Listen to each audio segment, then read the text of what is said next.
News Services Division of All India Radio presents Northeast Diary.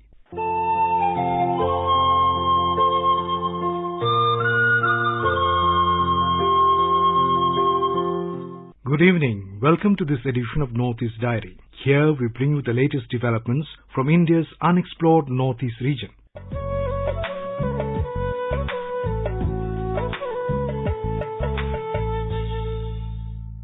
Friends, India is developing at a rapid pace and Northeast India is also progressing in a steady manner. Education and infrastructure in the region is being brought to power through various government schemes and initiatives. Meanwhile, in the agriculture sector, dragon fruit is gaining popularity in Tripura among farmers and the general public alike.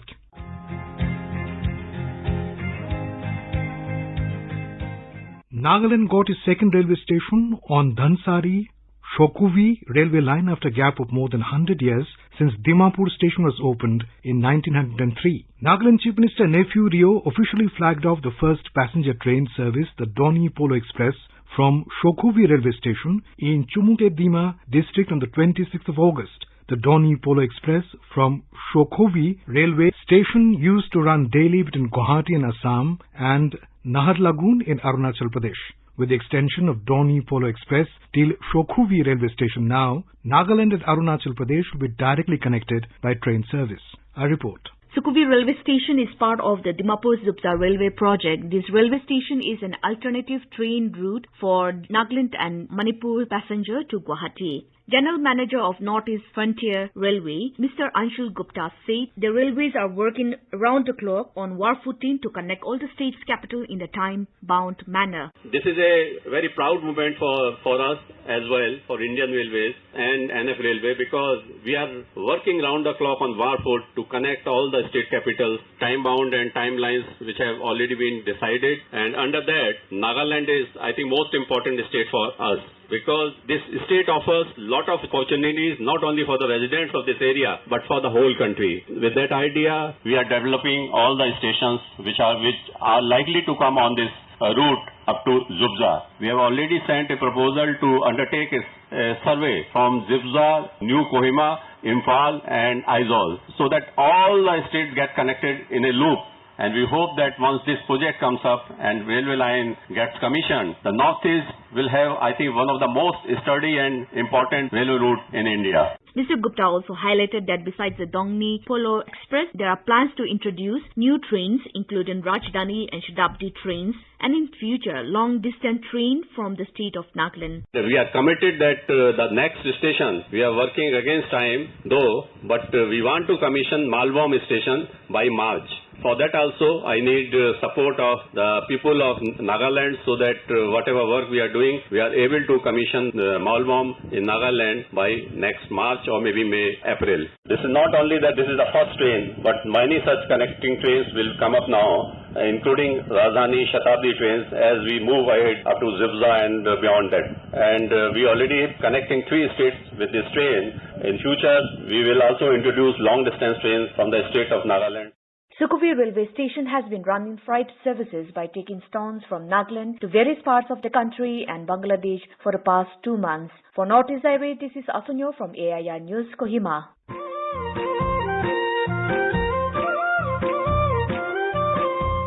The aims of the NCC laid out in the 1988 have stood the test of time and continue to meet the requirements in the current socio-economic scenario of the country. The NCC aims at developing the character, comradeship, discipline and secular outlook, the spirit of adventure and ideals of selfless service in young citizens. Further, it aims at creating a pool of organized, trained and motivated youth with leadership qualities in all walks of life who will serve the nation regardless of the career they choose. Needless to say, the NCC also provides an environment conducive to motivating young Indians to join the armed forces. Let's hear a report on this from a Shillong correspondent.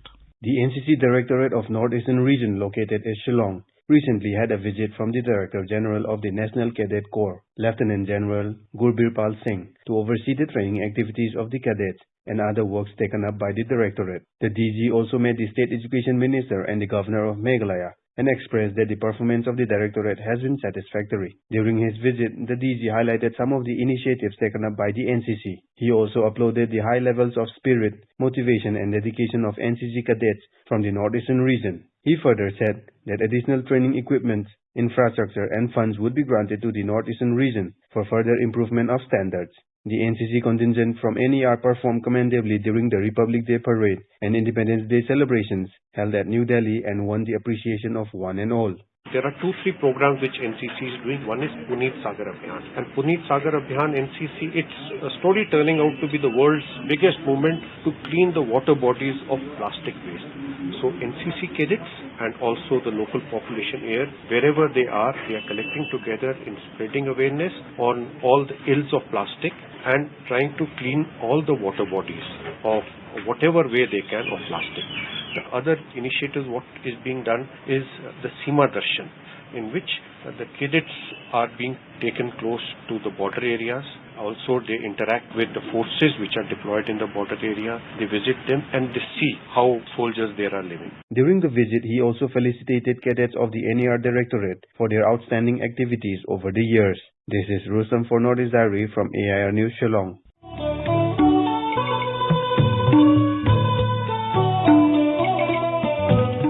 Northeast Diary, bringing you enchanting stories from the northeastern part of India. This program is broadcast every Thursday and Sunday at 5:30 p.m. on FM Gold and on our app News on AIR. We look forward to you walking this journey with us twice a week, every week.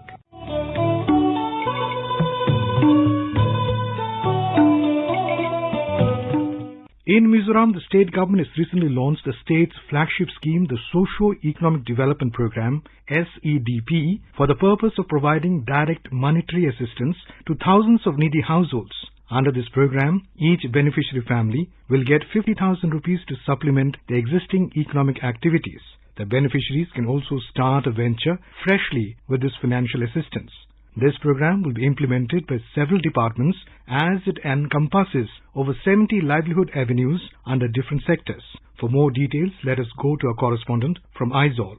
To support the needy families in their economic activities, Chief Minister Zoramthanga launched the family-oriented SEDP under the state flagship scheme, namely Socio-Economic Development Program. The scheme has laid focus on activities for uplifting the needy families. In the first phase, 60,000 families will be provided financial support worth 50,000 rupees for each family. The support will be given to help them flourish their economic activities that include agriculture, horticulture and allied activities and also small business. Officials said that the scheme will be implemented by several departments in coordination with 11 district administrations, and the scheme will cover more than 70 types of livelihood avenues. Chief Minister Zoramthanga said that his government has allocated more than 300 crore rupees for the implementation of the family-oriented program of SEDP for the current fiscal. He pointed out that the implementation of the scheme would be executed as per the financial resources of the state because of financial constraints caused by the COVID pandemic.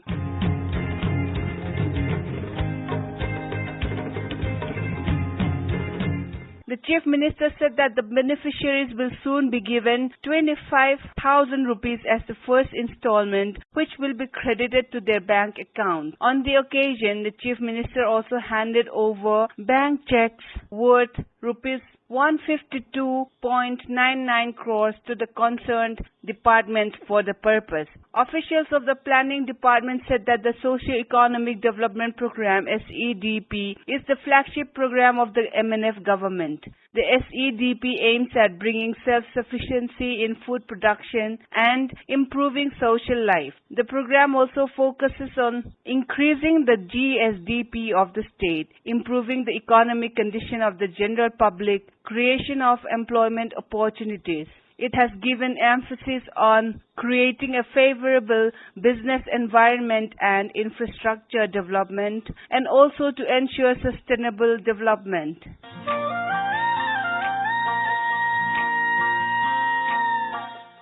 It is noted that the state government allocated 700 crore rupees for the implementation of SEDP in the current fiscal, and of which 350 crores have been earmarked for the family-oriented program of SEDP. For Northeast Diary, this is Irene from Aizawl.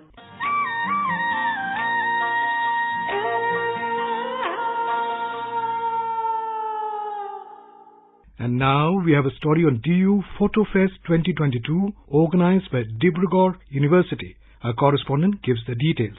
The Center of Studies in Journalism and Mass Communication, Dibrugarh University, on last Friday conducted the DU Photo Fest 2022 at P.S. Sangma Activity Center at Dibrugarh University premises in Upper Assam's Dibrugarh town. The event showcased a photo exhibition featuring photographs of photography enthusiasts from different parts of the country. The photographs were submitted as a part of an online photography competition in the DSLR and mobile phone categories that was organized to celebrate the World Photography Day 2022. The winners of the competition were announced on that day. An expert talk on photography as a career in Assam was also delivered by Ashakaran Rai, a seasonal photographer. To mark the occasion, Professor P.K. Gogoi, chairperson of the Center of Studies in Journalism and Mass Communication, Dibrugarh University, said that photographs are very important in one's life. They connect us to the past. They remind us of beautiful memories, peoples, place and stories. It gives pleasure to see the keenness of photography among students.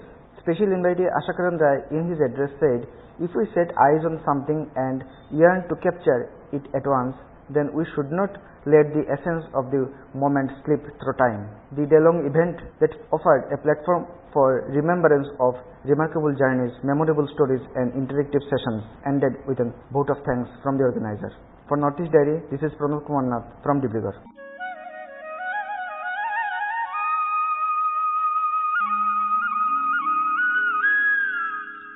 In a very short time, dragon fruit has made good space in Tripura's agriculture sector, with many farmers lining up projects to plant new orchards and experts vouching for its finances and values.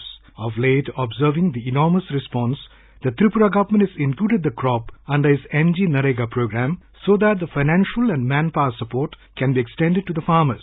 A report from our Agartala correspondent. The dragon fruit cultivation program was taken up as part of the crop diversification project in Tripura 6 to 7 years back, but failed to draw any major response.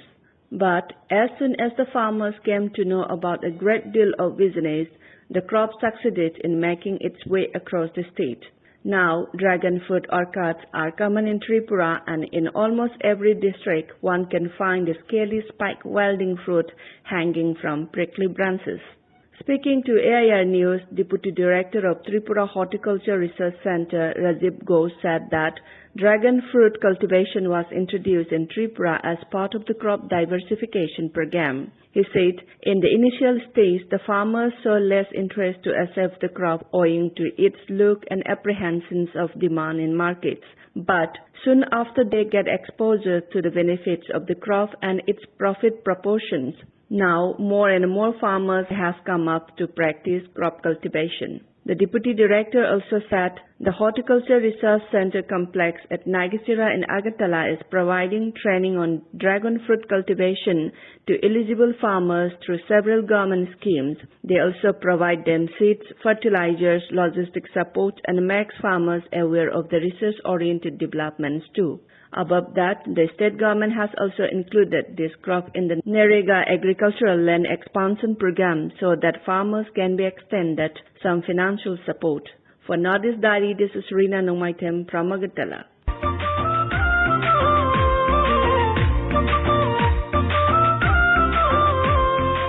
We all know that Manipur is known as the powerhouse of sports in India. Every Indian knows boxer MC Mary Kom and weightlifter Mirabai Chanu of Manipur, who bagged Olympic medals for India. Now, the state is preparing for the forthcoming second Northeast Olympic Games and the 36th National Games.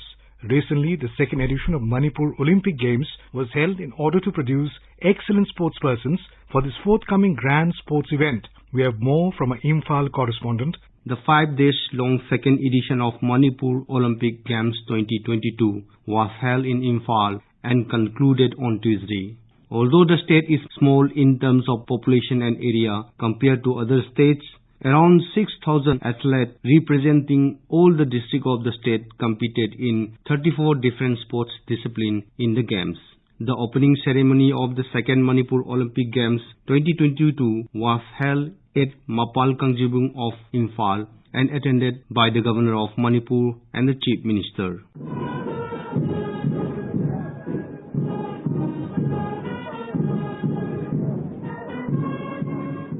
The speech of Manipur Governor La Ganeshan itself echoes the fact that Manipur is the leading state in the field of games and sports in India. He said, Manipur has already produced many Olympians and national players, and I am fully confident that the state will keep producing many more, both at international and national levels in the years to come. Therefore, Manipur, though it is a small state, is popularly known as the powerhouse of sports in the country. The 131st edition of Duran Cup 2022 Manipur chapter is going on at Khomal Lampak Sports Stadium in Imphal, and every match is witnessing huge crowd which would be never seen in other states of India.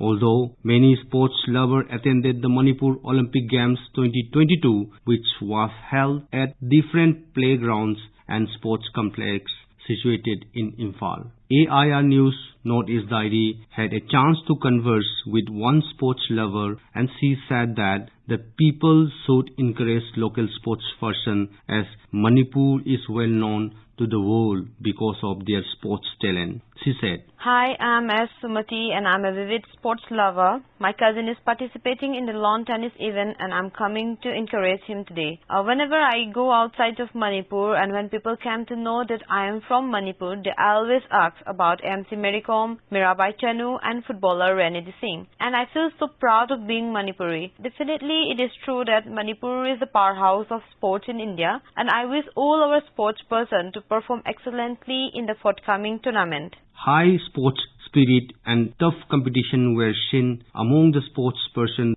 during the second Manipur Olympic Games 2022. The Imphal West District contingent stood first, Imphal East District contingent second, and Bishnupur District contingent stood third position in the medal tally. The contingents from Hill District have also shown excellent performance this time.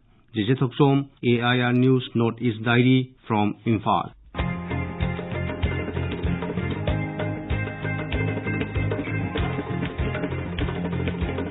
In our Personality of the Week section today, we bring you an exclusive interview with bureaucrat and writer in Assam, Madhusudan Nath. The interviewer is Manas Pratim Sharma. Mr. Nath, welcome to our program. Thank you. Let's start. Your recent book, Chronicles of a Civil Servant, has already hit the market and day by day it's becoming popular. So please tell us about your journey so far for this book as a writer, along with how do you manage time? How this curiosity of becoming a writer has been started? Actually, time is not an issue according to me, but I did not write the book to be a writer. In fact, I had an interest in writing and I wanted to write something actually. So when I was in the field, so I had lots of experiences, and during my field postings, when I used to come to Guwahati, normally I took the journeys during the night time. So when I started for Guwahati, then I just began to write. And I used to write in the mobile only, in the Facebook. Actually, it was 2 or 3 hours journey. So every week I used to come. So when I boarded vehicle, then I started writing, and the time I reached Guwahati, then almost one episode was complete. So that way, I started writing in 2018 actually. But time sometimes is also an issue, though I said it's not an issue. And it took about 4 years to complete the book. And when I wrote about 70 numbers of episodes, then usually my friends, my well-wishers started talking to me that you publish it in the home book. I also wanted. I was looking for a publisher. Then Nobin Borua, he is a renowned publisher. So I talked to him. Somehow I got his number. He agreed. And finally the book has come.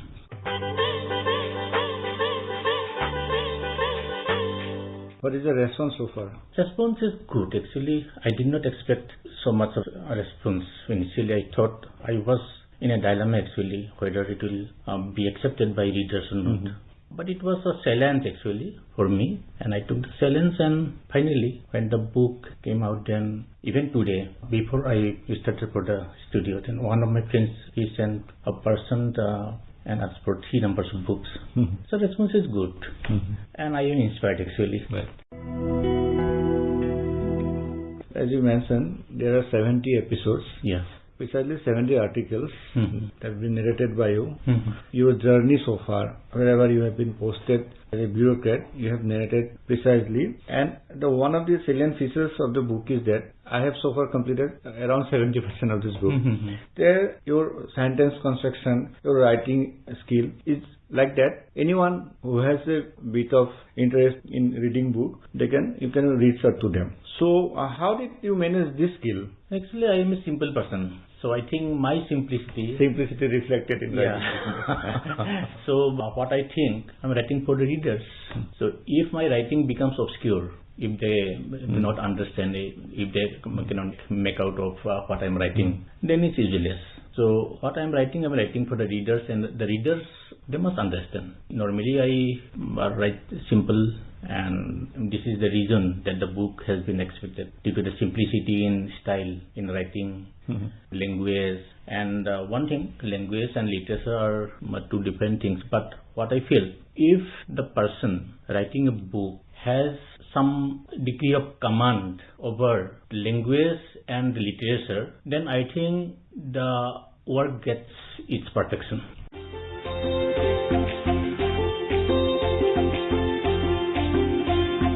And if we talk on English literature, specifically if we remain in terms of our own state, Assam, so how do you see the richness of our literature? Do you think that we have sufficient numbers of writers in Assam who write in English mostly? I don't know, writers are few, but readers are more. Today, most of my readers, they have read the book because it has been written in English. But still I think that these readers will turn into writers one day. Right. And you might be knowing one of my senior bureaucrats, Saikia sir. Yes. He has written a number of books, good books in English. Mita Pupun is there. So many other writers I have not read. Most of them, some of them only have read, but Swapnil Bura sir is there.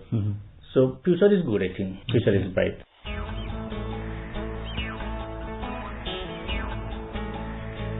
If you wish to share 1 or 2, episodes from this book with our listeners. Yeah, it's full of interesting stories only. Number 1, the day I joined as circle officer, SDCA. That time. People, not that time circle officer, but people used to call SDCA. So I was circle officer attached. When I entered my chamber, then I did not find anything of literature.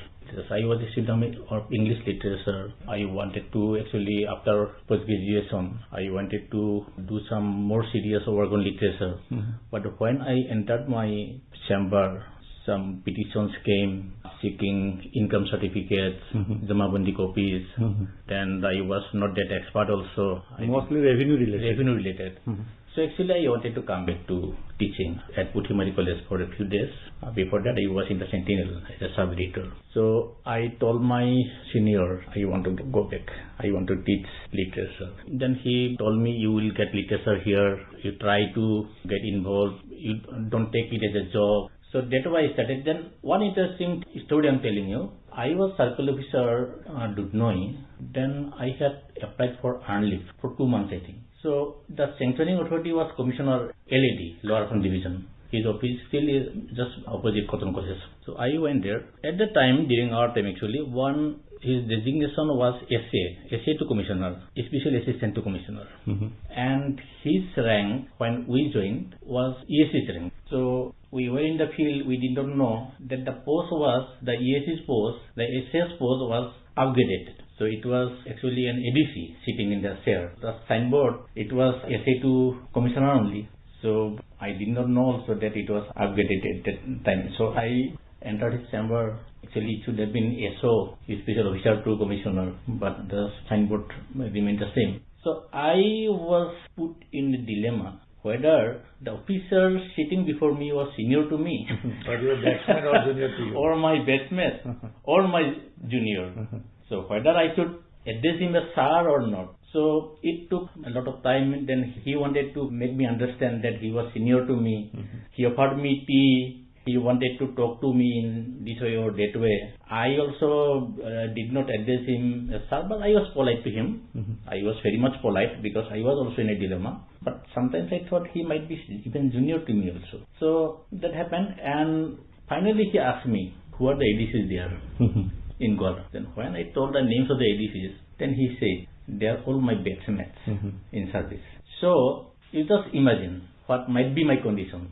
So I tried to compensate what I did not do actually. I wrote in the book, if I would have been happy if I could have addressed him with a lot of stars.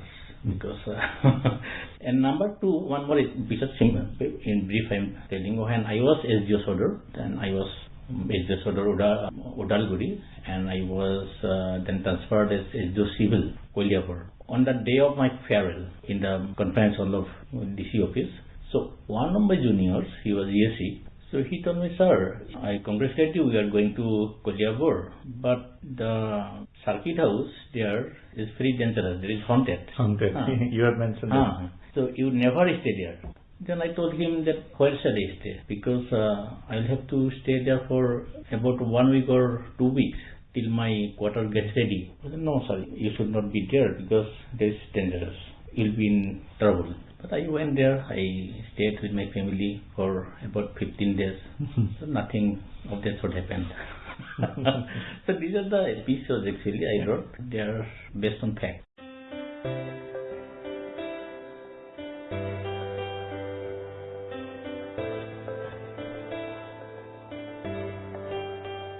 And do you have any plan to get it translated in Assamese or any other Indian languages? I am planning, right now I am planning. Actually, some of my friends and well-wishers, they are telling me to get it translated into Assamese.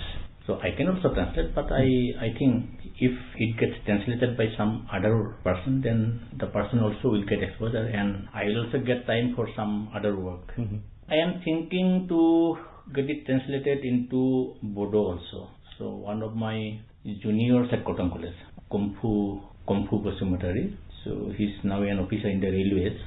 So he is interested. He came to me one day and collected a copy, and he said he will do that. So this is the plan for the timing.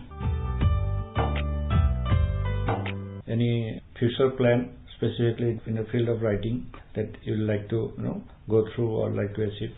I am writing one book on Cotton College about my experiences as a Cottonian. So I stayed at Cotton College. I studied there for 5 years. So I stayed in the hostel for 5 long years. So my stay at Cotton College is full of experiences. I stayed in 2 hostels. So I am writing one book on my experiences about Cotton College, and it is almost completed. So I'll now ask my publisher if he agrees, then I think before the book fair we can read it. Yeah. Okay. Thank you, Mr. Nas, again for giving us and share your experiences both as a writer and also a bureaucrat. Thank you again. Thank you so much.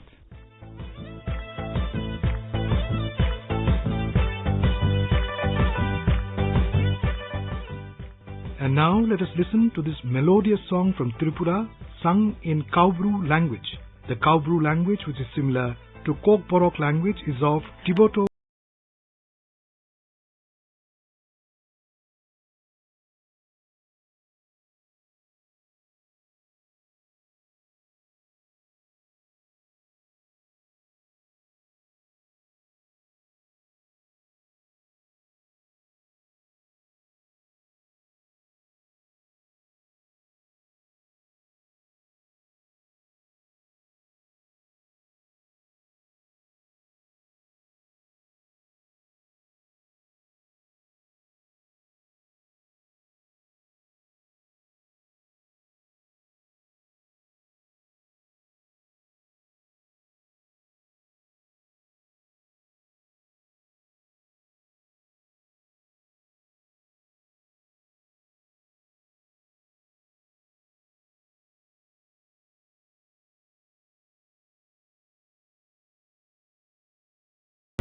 With that, we have come to the end of this edition of Northeast Diary. Do join us next week to hear more stories from this enchanting part of India. Goodbye.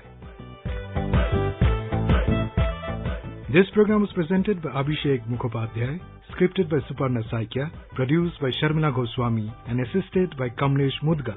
It was brought to you by the News Services Division of All India Radio.